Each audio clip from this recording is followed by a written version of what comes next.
Ah, summer is here, and the natural affinity between warm weather and ice cream has once again reared its caloric head. To most of us here in Middle America, this is what we think of when words like sundae or banana split or malted are spoken. Nice, clean, but rather plastic and prepackaged, and with little variation in design or merchandise from Allentown to Altoona.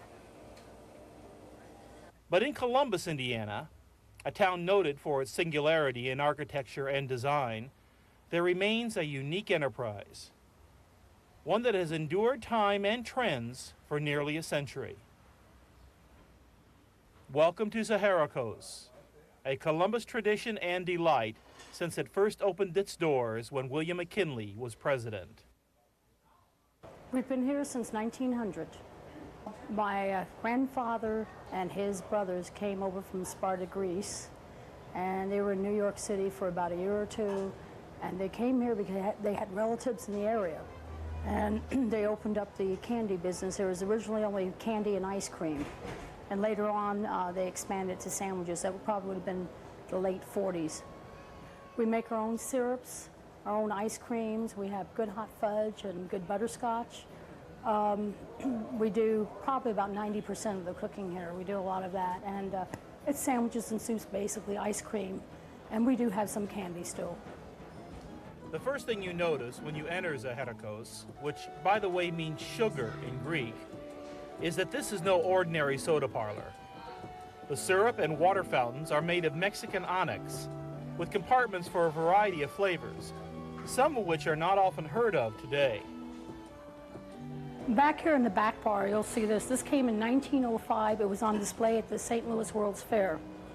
And they saw that and they liked it, and they got a double back bar, as you can see. And in back of this is the mahogany wood. And all this was done for us by the Liquid Carbonic Company. Now, the company is still in existence, but they no longer make fixtures like this. They deal in inert gases, and I believe they're located in Chicago, Illinois. Toss in stained glass storage cabinets and Art Deco features, as well as a Tiffany-style lamp complete with dolphins, and you begin to see why the people of Columbus hold this place so dear. By the way, the music you hear is from a 1908 German orchestrion that still serenades the patrons with the classics.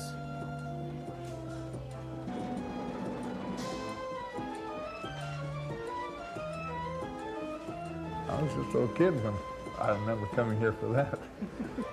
I suppose 70 years would be a fair estimate. I'm 76. Why? And they used to be open on, Sundays. They had curb service. You'd drive up out here in front on the street and park and blow the horn while one of these boys would come out and take your order. Before the days of the drive-in, definitely. I was just a little kid when I remember coming here for that. I don't know, it's just a homey place, I guess I might say. I think they help here, and a lot of the patrons are just as close as family.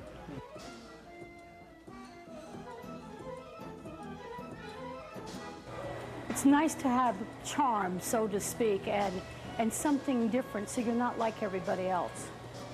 And I think that's the appeal. It can be difficult at times, but if you keep at it and you're persistent, you can do anything. A place like Zaharako may not seem very important nowadays. After all, we live in a health-conscious age where things like ice cream and soda fountains are considered passé in favor of low-cal yogurt and juice bars. But maybe what's important is not that Zaharako is still here as some quaint reminder of how things were, but that it's here to remind us of how things can be, with a little care and attention.